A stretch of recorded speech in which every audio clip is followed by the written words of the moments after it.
Vice president election के लिए दोनों कैंडिडेट को अप्रूवल किया गया है। इंडिया एयरलाइंस और इंडिया एयरलाइंस दोनों एयरलाइंस के तरफ से कैंडिडेट है, लेकिन इंडिया के तो सांसद ज्यादा है, इंडिया मेजोरिटी में है, लेकिन फिर भी इंडिया एयरलाइंस क्यों लड़ रहा है। तो नमस्कार दोस्तों, कैसे हो आप लोग। उम्मीद करता हूँ अच्छे हो, बढ़िया हो। आज की वीडियो में हम लोग बात करने वाले हैं कि भारत में दूसरा सबसे बड़ा पद के बारे में, vice president of India.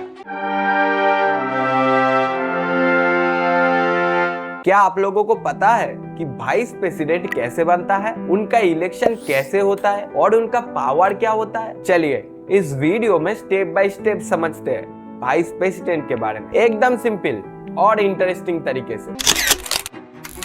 Vice president यानी उपराष्ट्रपति भारत में दूसरे नंबर के सबसे बड़ा कॉन्स्टिट्यूशन पोस्ट में होता है। अगर प्रेसिडेंट किसी वजह से अपना काम कर नहीं पाता है, जैसे रेजिग्नेशन या फिर डेथ या फिर दूसरा और कोई कारण, तब वाइस प्रेसिडेंट प्रेसिडेंट बन जाता है। उनका और एक बड़ा पद होता है राज्यसभा के चेयरमैन का, यानी राज्यसभा के हेड होता है। मतलब वाइस प्रेसिडेंट राज्यसभा के हेड होता है।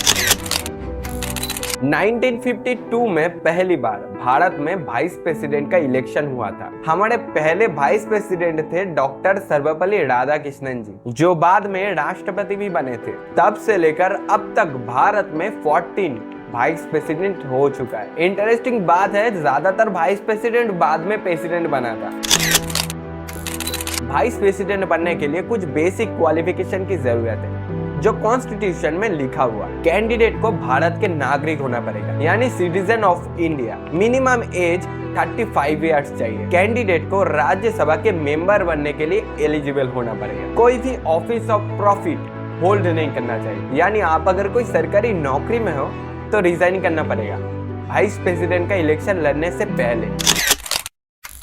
वाइस प्रेसिडेंट का इलेक्शन एक स्पेशल मेथड से होता है, जिसको कहते हैं इलेक्टोरल कॉलेज। राष्ट्रपति के इलेक्शन से थोड़ा अलग है वाइस प्रेसिडेंट का इलेक्शन। राष्ट्रपति के इलेक्शन पे राज्यसभा, लोकसभा, स्टेट असेंबली के मेंबर्स वोट करते हैं, लेकिन वाइस प्रेसिडेंट के इलेक्शन पे सिर्फ पार्लियामेंट के दोनों हाउस, राज्यसभा और लोकसभा के मेंबर्स वोट करते हैं। इलेक्शन कमीशन इस पूरे प्रोसेस को कंडक्ट करते हैं। अगर किसी कैंडिडेट को 50% से ज्यादा वोट मिले तो वो वाइस प्रेसिडेंट का इलेक्शन जीत गया। और वाइस प्रेसिडेंट का इलेक्शन ईवीएम मशीन पे नहीं, बैलेट पे होता है। इसलिए बैलेट में कौन किसको वोट दे रहा है ये किसी को नहीं पता।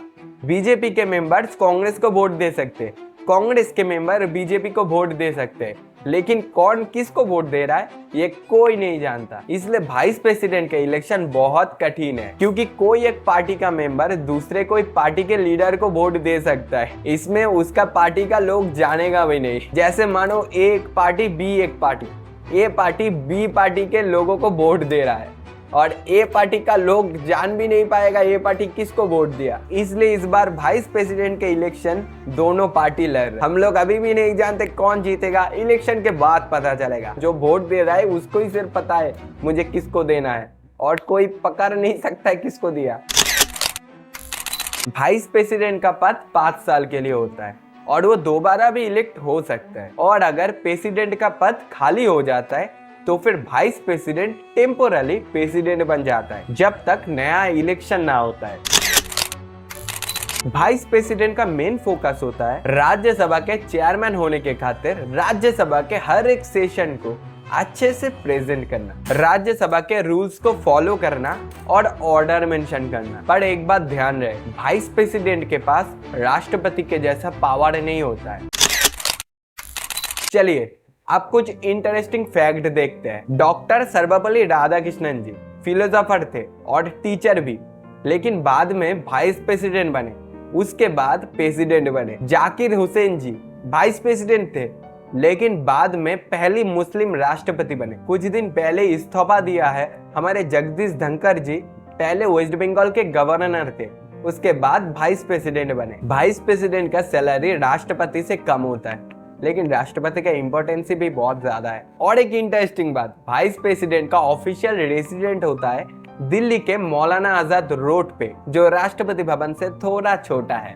तो दोस्तों ये थे वाइस प्रेसिडेंट बनने का पूरा प्रोसेस। आपको ये वीडियो कैसा लगा? और मैं चाहता हूँ हमारे देश के हर बात हमारे देश के आम आदमी जाने, समझे और पॉलिटिक्स को लेकर थोड़ा इंटरेस्ट दिखाए, सिर्फ वोट दे के आ गया ये बोल के देश का उन्नति नहीं होगा। हम जो खाना खाते हैं, हम जो ड्रेस पहनते हैं, इसका दाम क्या होगा ये भी पॉलिटिक्स के लोग ठीक करते हैं। इसलिए हमारे भारत में रहने के लिए, हमारे भारत को उन्नति देखने के लिए आपको पॉलिटिक्स लेकर थोड़ा एकदम थोड़ा सोचना पड़ेगा और वो सोच के वोट देना पड़ेगा। किसी के बातों में या फिर कोई पार्टी को अच्छा लग रहा है ये वजह से वोट मत दो। कौन आने से भारत को भला होगा ये देख के आप लोग वोट देना। ये सिर्फ लोकसभा के वोट के बाद मैं नहीं कर रहा हूँ, स्टेट के इलेक्शन, पंचायत के इलेक्शन और काउंसिलर के इलेक्शन पे भी, कि किसको वोट देने से हमारे भारत का उन्नति होगा, हमारे समाज का उन्नति होगा। तो दोस्तों आज की वीडियो यही तक, फिर मिलेंगे नया कोई वीडियो में, नया कोई दिन में। आप लोग अच्छा रहना, मजे में रहना।